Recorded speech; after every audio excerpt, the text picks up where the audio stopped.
Menarik dalam 7 minit kali ini.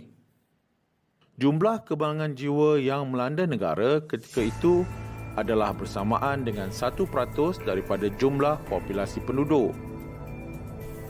Tahukah anda bahawa selsema babi atau Spanish flu yang melanda dunia pada tahun 1918 sehingga menjangkiti hampir 500 juta jiwa di seluruh dunia dikatakan bermula di Amerika Syarikat dan bukannya di Sepanyol seperti gelarannya.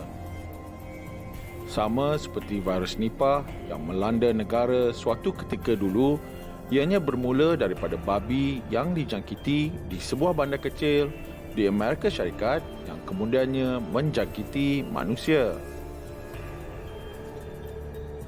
Menurut sejarawan John M. Barry dalam bukunya The Great Influenza, kes selsema babi tersebut bermula di Kansas, Amerika Syarikat. Alkisahnya, patogen babi yang sakit melompat daripada babi peliharaan yang terjangkit dan mula menjangkiti manusia sekeliling. Ianya dikatakan merebak dengan cepat, khasnya di kalangan tentera di kem-kem yang sesak dan tidak higienik. Parit-parit perang yang digali juga ada kalanya dipenuhi air bertakung yang bercampur dengan lain-lain kotoran dan najis manusia. Walaupun kematian demi kematian dilaporkan, namun pada ketika itu Amerika Syarikat yang terlibat dengan Perang Dunia Pertama tidak memberikan perhatian khusus kepada perkara tersebut.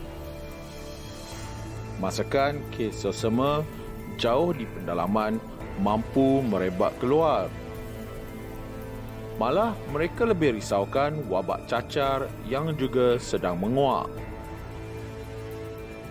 Namun faktor peperangan juga dikatakan menjadi sebab musabab mengapa Amerika Syarikat termasuk banyak negara Eropah lain mendiamkan pandemik selsema babi yang sedang dihadapi ketika itu. Selsema babi mula merebak ke Eropah melalui Perancis. Rakyat Perancis dikatakan dijangkiti dengan ketibaan tentera Amerika Syarikat di sebuah bandar pelabuhannya. Pada mulanya, ianya hanya menjangkiti pekerja-pekerja dermaga. Dari situ, ia kemudiannya merebak ke bandar-bandar besar yang lain dan mula memasuki kampung-kampung kecil dan pendalaman Perancis melalui sejumlah tentera yang dijangkiti apabila mereka melalui kawasan-kawasan tersebut. Dari sana, ianya masuk ke Belgium dan Belanda. Di Jerman pula, ianya mula menjangkiti askar-askar Jerman sebelum merebak kepada penduduk awam. Selepas itu, ia bergerak ke Itali dan dari sana mula menyelinap masuk ke negara-negara di Afrika Utara. Seterusnya England, Sepanyol dan Portugal. Spanyol yang pada ketika itu merupakan negara neutral yang tidak terlibat dengan peperangan yang sedang melanda dunia, wartawan dan pengamal media tidak dikekang oleh kerajaan Spanyol untuk blackout atau tone down isu-isu jangkitan selsema babi di negara itu. Laporan kehilangan nyawa yang tinggi membuatkan dunia menyimpulkan selsema tersebut paling teruk melanda Spanyol. Sehingga ada juga yang berpendapat ianya bermula di negara tersebut dan dari sinilah nama Spanish flu mula mengambil tempat. Dijangkakan lebih 260,000 nyawa menjadi mangsa korban di Spanyol dalam masa beberapa tahun sahaja. Selepas Spanyol, virus Spanish flu mula memasuki negara-negara Skandinavia, Greece dan Rusia. India juga dijangkiti dengan cara yang hampir sama dengan Perancis. Ianya bermula di dermaga Mumbai, kemudian ianya merebak ke ke seluruh bandar Mumbai dan ke seluruh India melalui rangkaian kereta api yang masuk jauh ke pendalaman. Di India sahaja dijangkakan hampir 20 juta nyawa menjadi korban Spanish flu.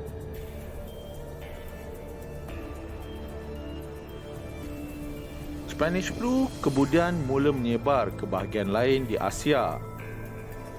Di China, ianya mula merebak di Shanghai dan masuk ke kawasan-kawasan lain. Virus juga mula sampai ke Singapura pada ketika itu yang merupakan sebuah pusat kewangan dunia. Ianya kemudian menyebar ke Indonesia dan ke bahagian utara Singapura, yakni Semenanjung Tanah Melayu dan Thailand. Mengikut perangkaan dan bancian yang dibuat pada 1921, kecuali Brunei, Kelantan dan Terengganu kerana ketiadaan data, jumlah kebangan jiwa yang melanda negara ketika itu adalah bersamaan dengan 1% daripada jumlah populasi penduduk. Menurut data kompilasi Annual Reports of the Strait Settlements, Federated Malay States, Unfederated Malay States dan British North Borneo, seramai 34,644 kematian dijangkakan akibat daripada wabak Spanish flu 1918. Jumlah populasi pada ketika itu termasuk Singapura yang merupakan sebahagian daripada negeri-negeri Selat dan Brunei adalah sebanyak 3,584,761 penduduk. Sekian saja daripada Menarik dalam 7 minit kali ini. Semoga maklumat ini bermanfaat kepada anda, rakan dan keluarga. Sila subscribe, like dan share untuk lebih banyak kandungan-kandungan menarik dari Plus Value TV. Tinggalkan komen anda tentang perkara-perkara pelik dan ajaib atau menarik yang ingin anda tahu. Dan jangan lupa untuk tekan tombol loceng supaya mendapat peringatan terawal video baru kami. Terima kasih dan sampai ketemu lagi.